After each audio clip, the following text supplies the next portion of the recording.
Hello everyone, and welcome once again to the Heir's Lair. I'm your host, Jonathan Taylor. This week's video is actually inspired by a video I made 2 weeks ago, where I reviewed a book that touched upon a variety of different topics.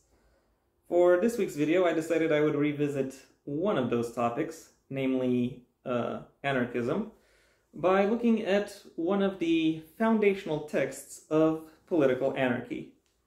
The Conquest of Bread by Peter Kropotkin. This book is perhaps a little bit more well-known today for the fact that it gave the left-leaning side of political YouTube its moniker of BreadTube. Partly because RedTube was already taken, still is. Partly because the that particular collection of essayists, and video essayists mostly, is more inspired by Kropotkin than by other left-leaning institutions and schools of thought. What exactly could account for that? What exactly about this book makes it makes it distinctive and makes it memorable for for the modern day? Well, the TLEW for this book is this book is all content. Like, no frills, no spills. It knows exactly, or its author knows exactly what it is that he wants to convey, and he does just that and nothing more. So, which ultimately also makes this book come across as a little dull at times. What do I mean by that? Well, the rest of this video should address that issue.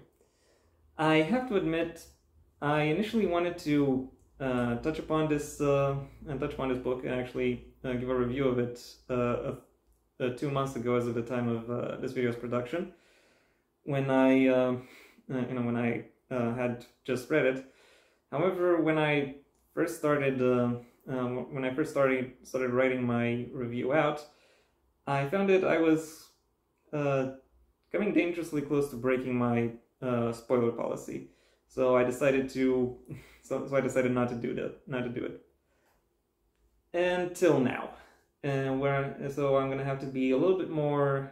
So I'll have to be a little bit careful, and make sure that I don't break my policy, but bend it a little. In summary, the point of this book is that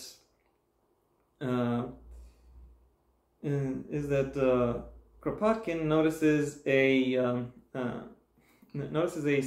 social paradox within the world around himself, and he realizes that social paradox comes from the discrepancies that arise when from maintaining property rights within a given society, while from what it takes to maintain property rights within a given society, while also looking at the demands necessary of most people within that society for an appropriate quality of life standard. And his solution to mending that paradox is to abolish the institution of property as a whole, thereby also eliminating a lot of the overhead that governments and banks present, and simply allowing everything to be administered locally by various communities which would, if necessary or advantageous, also collaborate. That is, however, his semi-conclusion, and it is the guiding thought behind this book, but it is not the starting point of this book. That comes from his own observations with regards to how property itself is handled.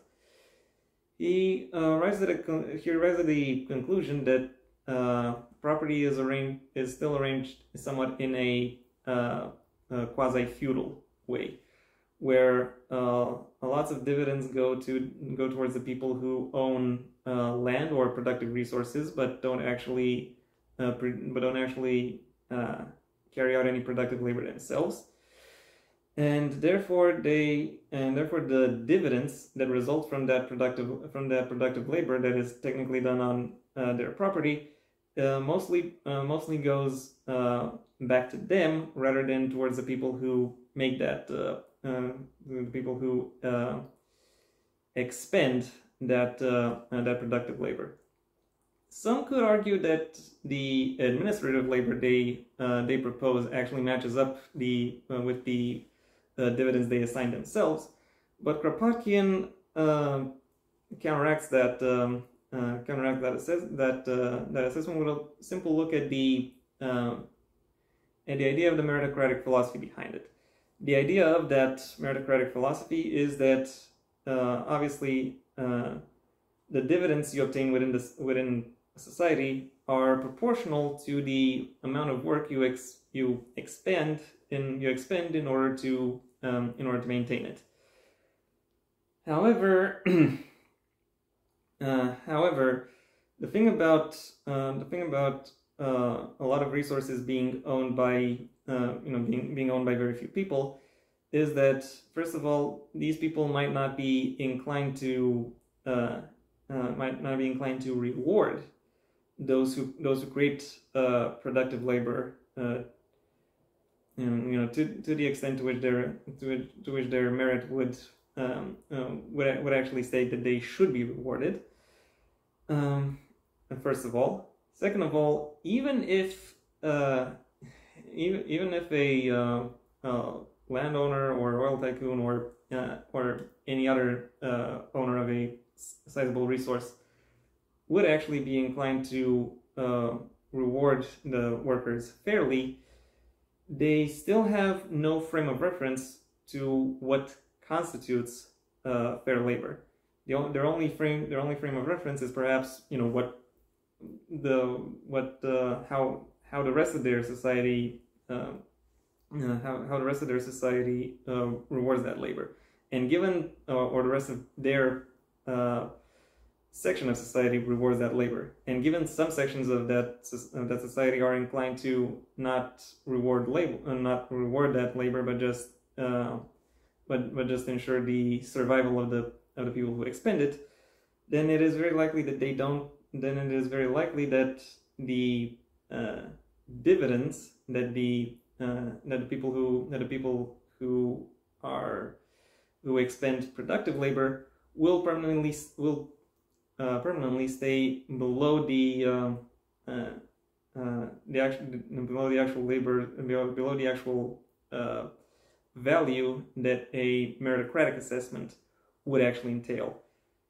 He also has some issues with the meritocratic assessment itself because it is very atomized and individualistic, whereas actual labor expenditure is collective.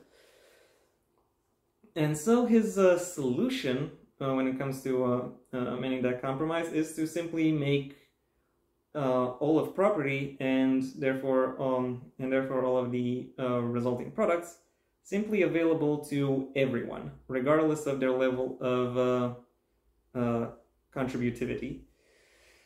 Kropotkin then spends the rest of this book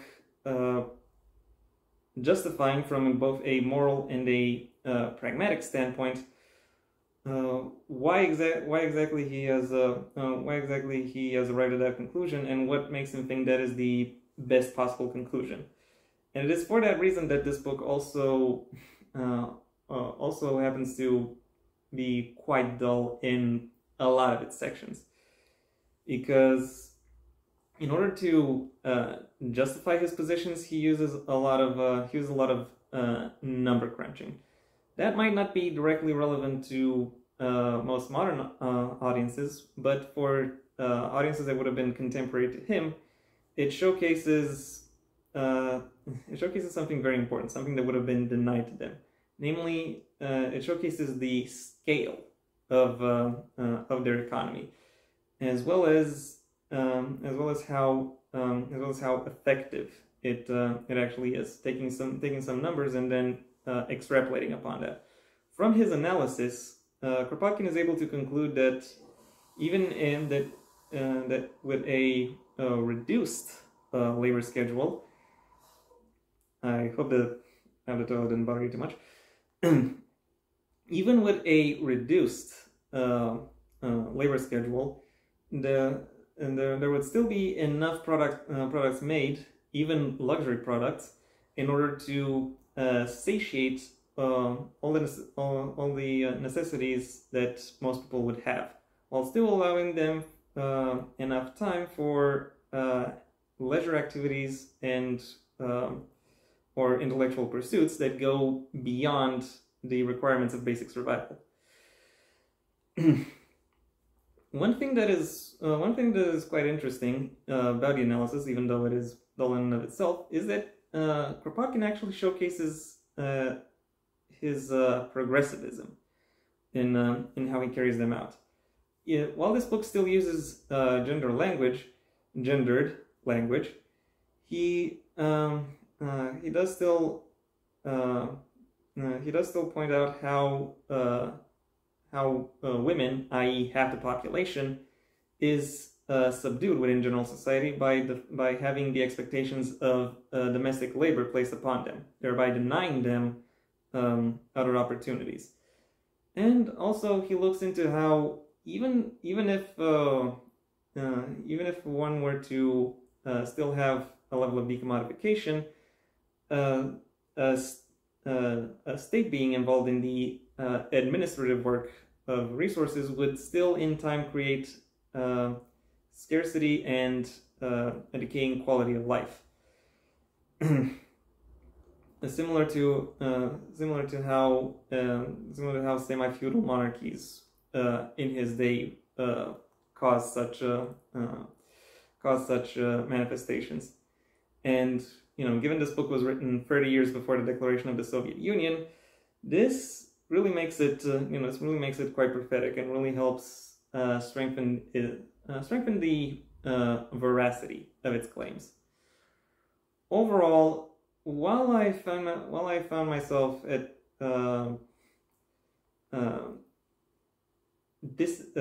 disengaged by the more streamlined nature of Kropotkin's presentation, the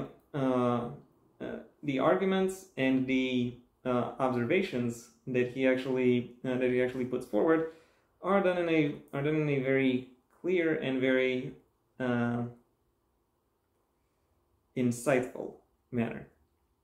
My final rating for The Conquest of Bread is a 4 out of 5. And that was my review. Thank you for your attention.